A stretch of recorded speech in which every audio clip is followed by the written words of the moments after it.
What's up? Welcome back, everybody, to another episode of Hops Geek News, your home for comic books, movies, TV shows. Typically, we feature beer.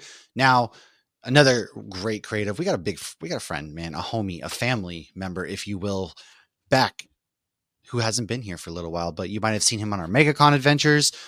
He's somebody who's come on before to talk a few of his books. He is an absolute pleasure friend to hang out with and just get to read his stories, more importantly, because he's doing great things. Trevor is back on the show. We will get to him in just a second, but you already know.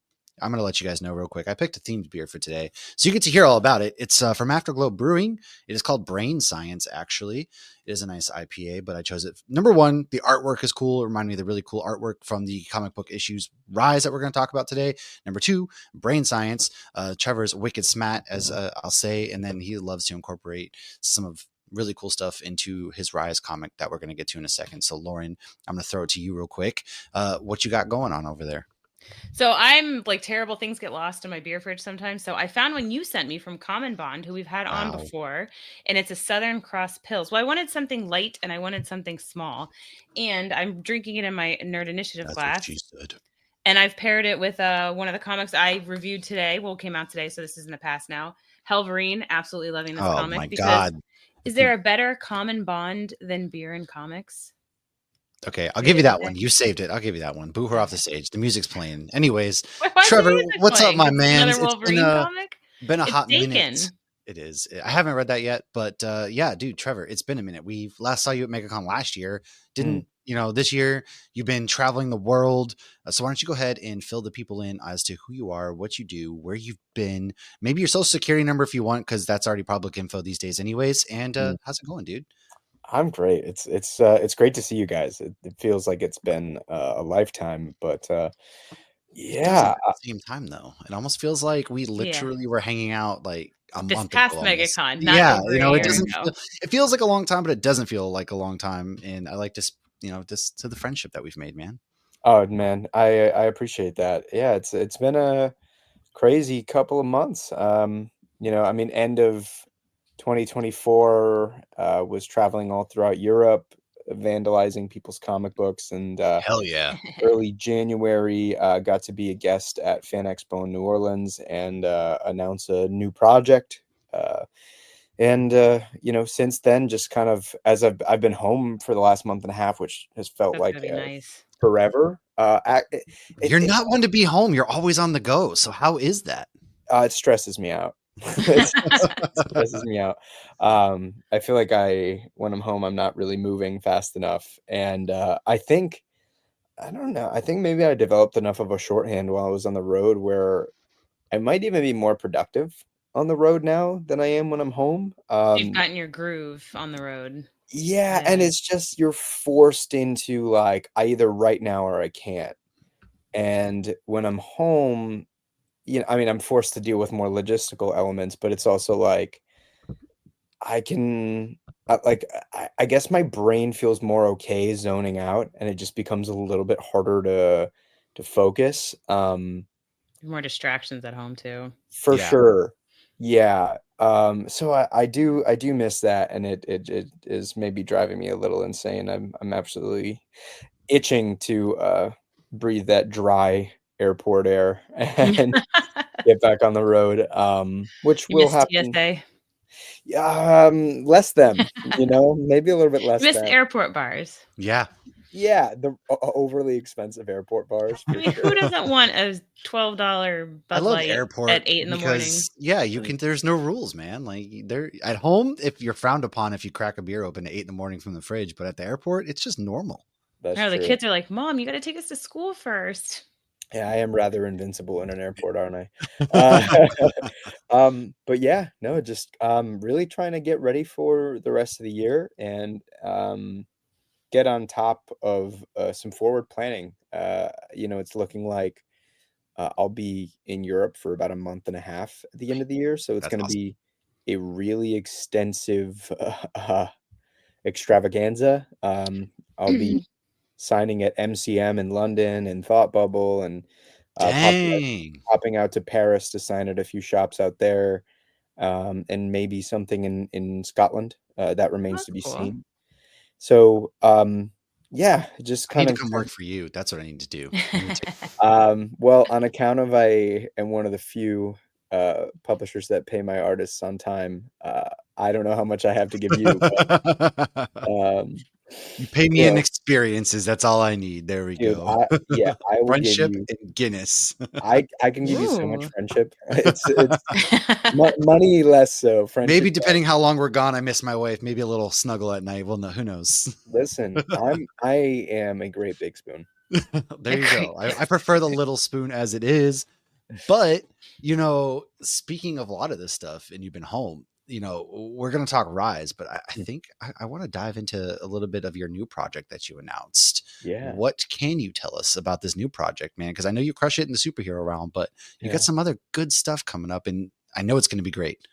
Yeah, I'm very excited to get this project off the ground. It's a supernatural horror book that is emphatically uh, the most related to like my Catholic upbringing. I'm not Catholic Mm. anymore, but I was raised in a Portuguese Catholic house. So, um, as you can imagine, there's a lot of baggage there. Yeah. Uh, and you know, it's funny. Like I was never a big horror guy growing up. I'd gotten solicited to pitch a horror project by Mike Martz at Mad Cave, and um, in the process of doing that, I had read and watched horror for like 2 months straight and really like fell in love with the genre, and attached myself to I think a very specific subculture of horror, and it's like that existentialist horror. For me, um, especially in something like comics where you are a little bit more sensory deprived. The stuff that makes me terrified isn't that somebody's going to pop out behind a corner and stab me to death. It's the stuff that makes you afraid to wake up the next morning and deal with it as you see it in your everyday life. And so Heavy is a story that questions who really bears the burden of guilt. It is kind of I guess the quickest way to explain it is that it's like when the collective weight of the world reaches a fever pitch, the global population begins to vanish, and in this chaos, the latchkey black sheep of the family, Atlas, begins to investigate the disappearance of the little brother he'd abandoned into the foster care system some 16 years ago. And as his search brings him closer to what he left behind, Atlas is kind of forced to reconnect with his memories in order to find a way to counteract this mysterious force that now preys on the guilt of his past. Dang. Um, so it's super super emotional, very raw. Very Um, heavy. I see where you got the name. Yeah. very Yeah. heavy. Yeah, I've actually decided to exclusively convert to one word titles after the first two projects. So here we are. And yeah, it's something that matters a lot to me. And I mean, I have had the fortune of having a couple of people that I've looked up to for a very long time read the first script, and one of them in particular is thinks that this is the best thing I've ever written, and it's someone Ooh. who And that's saying something because you've done some really good stuff. Oh yeah. thank you, and it means a lot because it's someone I have so much reverence for that I have a character they created tattooed on my body. So Oh, wow. That's awesome. um, yeah, it means the world, and I'm very excited for people to read this book. It's something else. I always love, like you said, when it comes to horror, I feel as though it's easy to do kind of jump scares, things like that. That never has gotten me either. I don't mind those. Don't I get get me jump wrong. scares get me. Right. Sure, It it's happens in when my you house every day. My husband scares me. He just you're walks in the afraid of kitchen. I'm things like, you oh my can't God, where'd see. you come from? But that existential dread, like you talked about, the feeling of guilt, it's that stuff that weighs down on you, the stuff that you can't necessarily see, you can't Or you combat can't almost. fix. Like you wish Yeah, you could just go back in time and change it, and you can't. to me that is what horror kind of really should be, and that's the more horrifying stuff. And I really love especially religion, right, and how it shapes you, and everybody takes something different from religion, because I grew up in a similar Catholic household. Mm. And it is honestly, Catholicism is always one of the most creepy forms of Christianity to me, period, anyway. So it's Yeah. interesting I to see had to your memorize take a on lot it. of stuff, and it's like exercise. I went to a Catholic church once as a kid. I grew up non-denominational Christian, and I was like, "Why are they standing? Oh my God, they're sitting. We're standing. We're on our knees. You guys all know these words to all these prayers. It's a lot of Yeah. work." Yeah. It's very ritualistic and bears a Yeah, lot of structure upon people, a lot of very hard moral lines. And I when think, most things are gray. yeah, and I think, when it came to how that influenced the book, it really comes down to like I have always been a slave to my own guilt, and uh it it Spoken like a will true Catholic. it kind of, yeah, it's like as much as I ran away from Catholicism by the time I was a teenager, but Did you there start beating up criminals in Hell's Kitchen? I oh was gonna say man, no. He has his eyesight. no, I'm a little bit too thick to do what you have. But I think as the religion sort of pertains to that, like I was just taught to feel bad about every little misstep, and even if it wasn't really a misstep, I would feel bad about it, just like eat me out from the inside. And I'm like, am I a horrible person because I feel this guilt all the time? Is it the guilt that makes me bad? And as I've gotten older, I kind of realized that actually the worst people on the face of the planet don't feel guilty about anything. They're Nor guilty do of they being question if wrong. they're good people. Right. They are Yeah. not asking those questions. And No. I find that the best of us are the ones that are so deeply mired in that guilt, and uh so many great people become shackled and destroyed by it, but they're the ones most capable of change.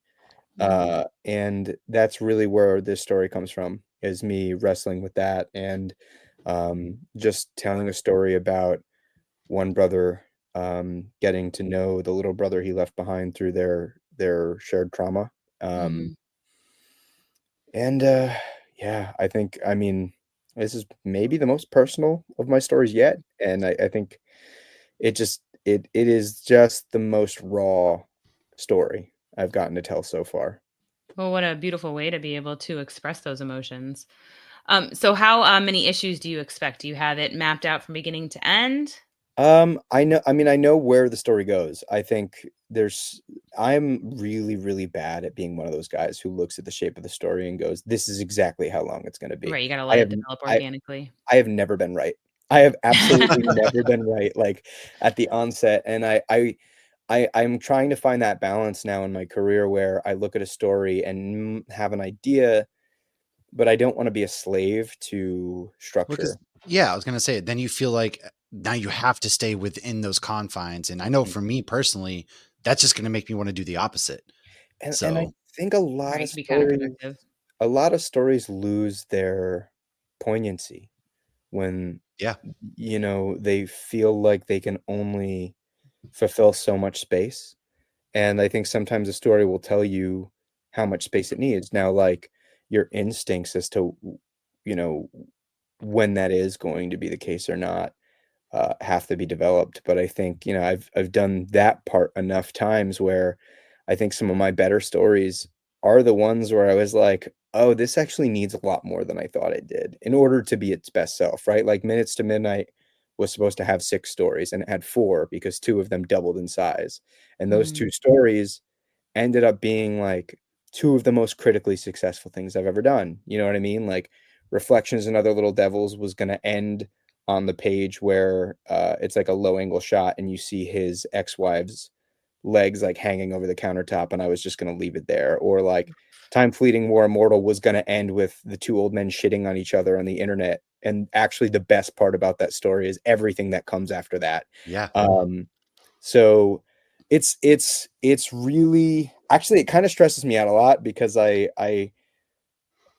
am really petrified that I develop such a lack of structure where I end up overstaying the welcome of a story and become a little aimless. But so far, the instinct of letting the story as I tell it inform me as to its shape has not s- Gotta steered me. trust your gut sometimes, man, you Right. know? Yeah, yeah, it's a fine line, like, I don't wanna become too complacent Yeah. about it, but there is something sort of, to be said about just letting the story talk and letting it let you know. But as far as that's concerned, I think Heavy. I'm looking at probably 6+ issues. I Okay. think it's Ooh. going to be a little bit longer. Um, I know it's a bit of range. I'm thinking like 6 to 9, just because, working in that genre, I need to develop so much more control over my audience, which is hard in comics, right? I cannot physically change how fast you read the book. I can Right. try and manipulate you, but that takes time to kind of develop a reader's trust. And I want this story being what it is genre-wise and sort of subject matter and topic-wise. I really want the emotional moments to stick and land. And I think that takes time, uh, as far as development. And I think one of my failings as a writer early in my career was feeling so scared that I wasn't being economical with my pacing. And that did me some good early on in my career, but I also look at some moments where I wish I had the wherewithal to let something breathe, and I didn't. And so I'm kind of in that mood now with this project in particular, where I really want to give myself the opportunity to let certain moments breathe and leave a lasting impact. That I mean, it's all about the lasting impact, right? And how you leave your readers, especially in a story as personal as this. And in horror too, a big thing in horror is how you leave your audience, that unsettling feeling and things like that. So I think it works definitely for this, not painting yourself into that box, not putting yourself in that corner, letting it come out. And it's got to be therapeutic for you at the same time writing some of this stuff. Yeah, yeah. I mean, like for every project, there's so much of myself that is kind of embedded within the cast members. And sometimes it's a matter of putting two qualities of myself in two characters that are at sort of diametrically opposing ends, and this story has so much of that. It the lead character, I think in some ways is like the most indicative of me as an adult. Um, and he is a piece of shit. So, Thinks highly of himself, everybody. yes, but there are a lot of valuable qualities, but I think this is kind of me exploring the most immediate questions that I have about myself, and about the world around me and sort of its values. And I'm very excited. I think some of the writing is just like the sharpest and most effective that Mhm. I've been able to pen. And it's just it's as I have with everything else in my career, it's sort of a first for me in a new genre, which keeps me very excited and very hmm, it just keeps me interested in maintaining the quality of the story. Yeah. I mean, Awesome. perfect sense too. And that's Yeah. that feeling of something new and fresh, and kind of speaking of guilt and new and fresh, we can switch on over to Rise, which is a Kickstarter That's a that you have good going on segue. right now. And this deals with a lot of guilt too at the same time. In particular, issue 2 that we read, issue 3 is out there on Kickstarter. Issue 4 is going to be getting going this May. And for anybody who hasn't read it yet, why don't you give your quick one line pitch and then let's kind of dive into this, because Mm. Lauren and I read issue 2 We read and issue there's 1 a while ago, which we ended on yes, a very happy note. So we read issue issue 2 2 is today. very 180 in a guilt-ridden way, which I thought was really cool, the way you humanize him as a superhero a lot. So let's Yeah. dive into this. I mean, yeah, the Rise is what if a real person was a superhero? Like and whose powers are contingent upon feeling good to do good. His abilities scale with the spikes of dopamine in his blood, and dopamine spikes can occur due to a number of different stimuli. Dopamine can plummet due to a number of different things. And it's me using that framework to explore the performative nature of masculinity, especially in our society, and begin to tap into the perils of the male ego through a man whose, masculinity, his agency, is 100% contingent upon the way he feels. And I think that's endemic of most people in our society. Like, this is just not, it's told through a man's lens, but it's so much about, the idea that oftentimes we are asked to do our best when we feel our worst. Mm-hmm. And how can I explore that at its highest level?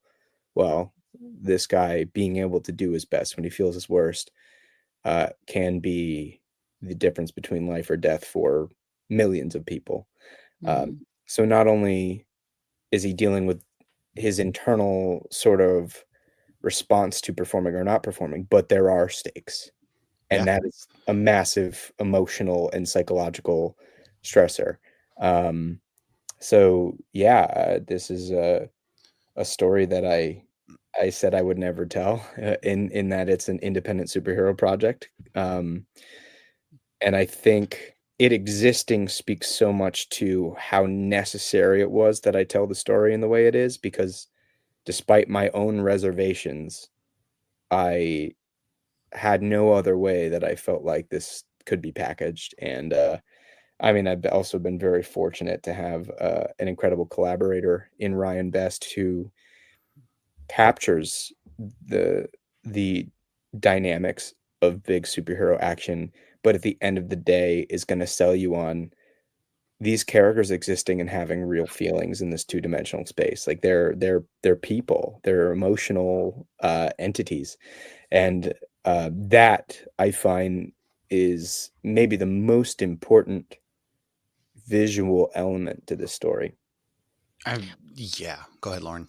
Well, and I think what's interesting too is, when we hear if superheroes are real, a lot of our minds nowadays go to the boys. Yeah, But that's grit. such an extreme example. They're all either most of them are very evil and very money driven. Whereas I don't think that's fully realistic. Would there be a Homelander out there?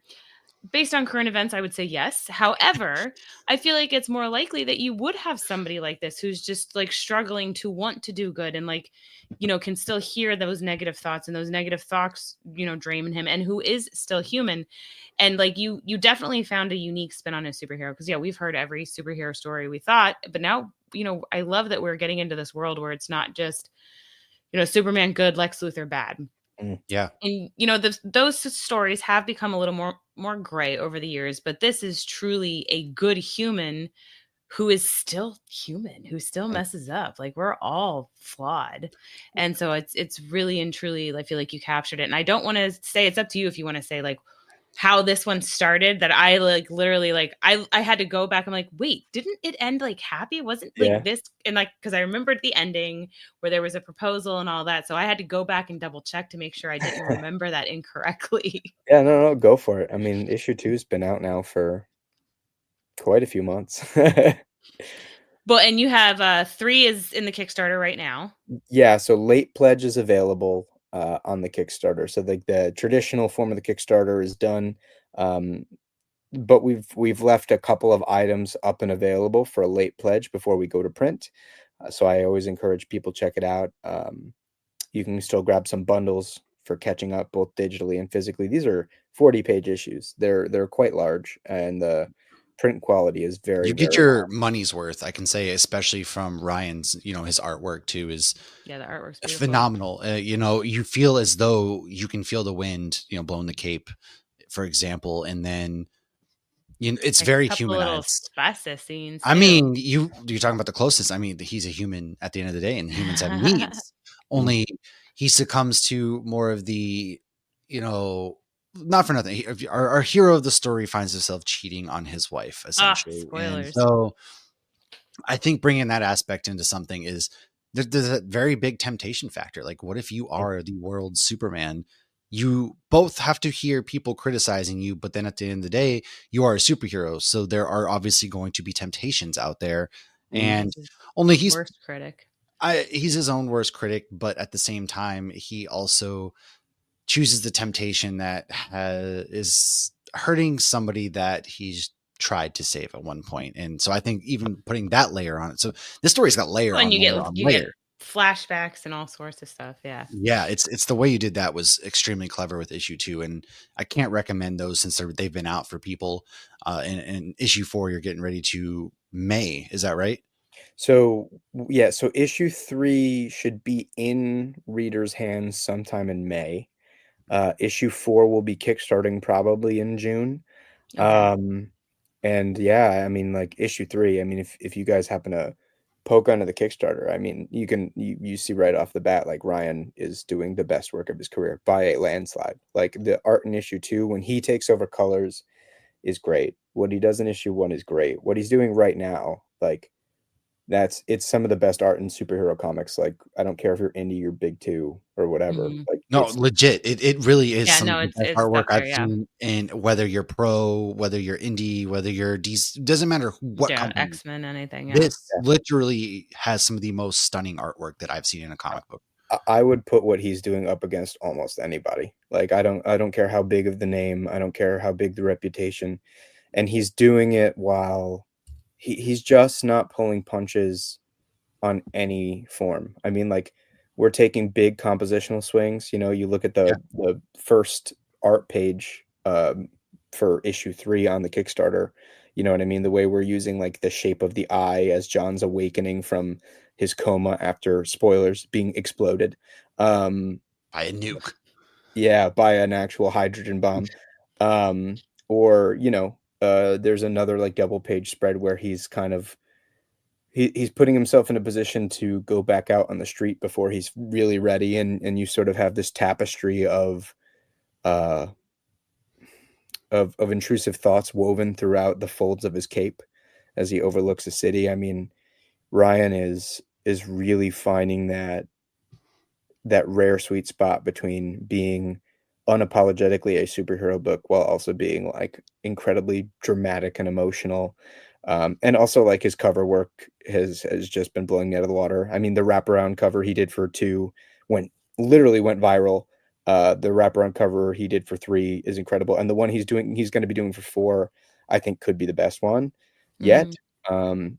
I can't say enough about the collaboration that I have with him. It is rare, like, to have that type of, connection with somebody, and it's only getting stronger. When I think about scripting future issues, I'm like, I'm willing to really push the boundaries, and I think that's part of where we got such great compositions in issue 3, and it's only getting better. Like, Mhm. he steps up to every like, I legitimately will have ideas for compositions, and I'll say, "If this is fucking stupid, you let me know." But, like, I think we can do this, and he not a single one of those ideas that I thought could potentially be catastrophically idiotic did he look at and say no. He went for it, and he killed it. Um, so yeah, I mean, just for the art alone, I mean, you're looking at you're looking at a rising star. Like he's gonna be massive. Um, I could say that about both of you too. Honestly, the way you just your relationship, the way you guys have built and found your groove in working together so, seamlessly at this point. His art matches the words that you're writing in the script. Like the heaviness, the real life nature to it, the way you're able to connect with the first world mortal problems that he's having within this story. I would say the same thing about you without a doubt. I mean, in the next 5 years, if the two of you aren't, doing something at some massive level, I'd be very shocked just because it's been a while since a superhero comic has been able to move me in like a whole shit kind of manner and catch you off guard like that, and then also at the same time you feel bad for this guy who kind of has it all, and really that's hard to convey in a story like this, but you've done it. You right. really have. And Thank so you. I fully believe that the two of you have something here that should be somebody's got to pick up the phone and be like, hey, let's get this going right now. I will die on that hill because it's very unique, it's very refreshing. Thank you. Yeah, it's I didn't want to do this book, and the fact that I'm doing it means we've got to make it ours. And that's been such a major priority, making sort of the tropes of the genre beholden to our story rather than making the story beholden to tropes of the genre. Yeah. And if I find something unnecessary, I'll eschew it completely, right? Like John doesn't have a secret identity. He doesn't get a name until halfway through issue 2. Which Yeah. was a It's hilarious like, joke. yeah. Yeah. So, I just don't find that stuff necessary to his story. And the stuff I do find necessary, I'm trying to make it ours, right? Like the saves, like I want them to feel, first of all of the major saves are visually symbolic of his internal struggle, right? Like you don't know it's happening yet, but like when he has to save a building from collapsing and then Yeah, he that's makes a massive, man. decision that risks the collapse of his marriage, or as he's dealing with the guilt of his marriage, he then has to contain the explosion of an atom bomb because his life is actually blowing up. Just trying to maintain an emotionality to the things that used to be throwaway or considered sort of throwaway elements or just action for action's sake. Like, I don't know. I want it all to speak to his narrative and sort of his struggle. Um, Mhm. and we're doing that in big form in the next couple of issues, especially. I mean, I'm writing issue 5 right now, and it's getting emotional for sure. That's And yeah. Go ahead, Lauren. do you know how many issues this one will go? 6. 6. Okay. Oh man, But it we're at that started at crescendo. 3, and then I Yeah. said 5, and now it's 6, but it's gonna go So 6. we'll see what happens. But it's exciting because we're about, as issue 3 is finishing its Kickstarter, getting ready to go to print come May. We're about halfway there, and Mhm. I can only imagine where it's going. I can't imagine where it's going to end. That's a I'm better more of response, yeah. saying like just the way it really truly feels like you're getting to that anticipation on a roller coaster, ready to just free fall and feel that excitement, that joy, but at the same time fear is kind of Mhm. the feelings I'm getting with this. Yeah, the end of this book, it really kind of speaks to some of the sensibilities that I ended the Helix project with, in Mm, that I don't think anyone's gonna see it coming. Um, and it is aggressively not what this character wants, but it's what this character needs. Mm. Um, ooh, and foreshadowing. yeah, it's very it's not cynical, but it's not what you're expecting from a superhero book. Okay. It's not what you're expecting from, And that's you what know, people want. That's what's going to fantasy. get the people going, that Yeah. unexpectedness. I love when the trope doesn't happen and we Yeah. didn't see it coming. I love being fooled. That's the goal, and I think especially as you read from 2 and 3 and 4, uh, it just adds up. Like the Yeah. ending, it feels like this is the only ending I can give you without making you feel cheated. Um, Mm. and that's what makes me feel so good about it. I feel so confident, which I think is tough because endings, like some of my favorite writers are not good at endings. And Endings can be the hardest thing Mm. to land, truly is. It can make yeah, or break if somebody goes back to Yeah. the story Game of or Thrones. yeah, recommends it, yeah. yeah. And so for me, that's been a major concern of mine. Like I think whether it's Helix, I mean the ending of the Helix project, I think is by far the best part. Um, I think the end of most of the stories in Minutes to Midnight are the best parts of those stories. So I'm very focused on making sure that the last impression is impactful. Um, Right. and yeah, Rise is emotionally like, it's like, wow, it just makes you think a lot about stereotypes in these types of stories, and Yeah.